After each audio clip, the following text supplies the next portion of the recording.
ভাই gorilla glass আছে? হ্যাঁ আছে ভাইয়া। ভাই দেখেন তো এই ফোনের আছে নাকি। দেখি ফোনটা দেন। এটা কি স্যামসাং A13? হ্যাঁ আচ্ছা দাঁড়ান দেখছি। ভালো কোয়ালিটিটা দিব। হ্যাঁ। দাম কত এটার? এটা আমাদের কাছে পাবেন অনলি 150 টাকা। কম করা যায় না কিছু?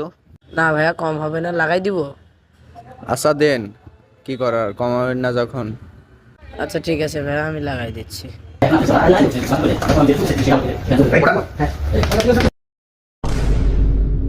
ভাই ভালো করে লাগাই দেন, ধুলাময়না যেন না থাকে। আচ্ছা সমস্যা নাই, আমি সেভাবে লাগাই দিচ্ছি। এই যে ভাই এটা কি, এটা ভালো মনে হচ্ছে, ভালো দেন, ভালো করে লাগাই দেন, একটু মুইছে নেন। হ্যাঁ ঠিক আছে ভাইয়া, ঠিক আছে, সমস্যা নাই। এই যে ভালো মনে হচ্ছে। আরে না ভাই, আপনার কোনো টেনশন নাই, আমি লাগাই দিচ্ছি।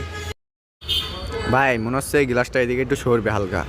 ভাই আমি তো দোকানদার, আমি আমার মতো লাগাই দিচ্ছি, আপনার এত টেনশন কিসের? ভালো করে লাগান ভাইয়া, শখের ফোন তো। আরে ভাই আপনার টেনশনই নাই, আমি লাগাই দিতেছি তো। ভাই দেখেন তো এদিকে একটু ভালো বললো মনে হয়। আরে ভাই আপনি এত অস্থির হন কেন? আমি তো বলছি আমি লাগাচ্ছি, এত অস্থিরতা কিসের? শখের ফোন তো ভাই, তাই ভাই আমার তাও মনে হচ্ছে গ্লাসটা খাইতে হবে, কেন জানি মনে হচ্ছে ভালো বললো। এ লে লে, তুই লাগা শালা। আমি তো গ্লাস লাগাতে পারি না, তুই লাগা। আমার টাকা পয়সা কিছু দেওয়া লাগবে না, সর তুই লাগা। সিল্লিমু করো শালার ফালতু কষ্ট সব, যা।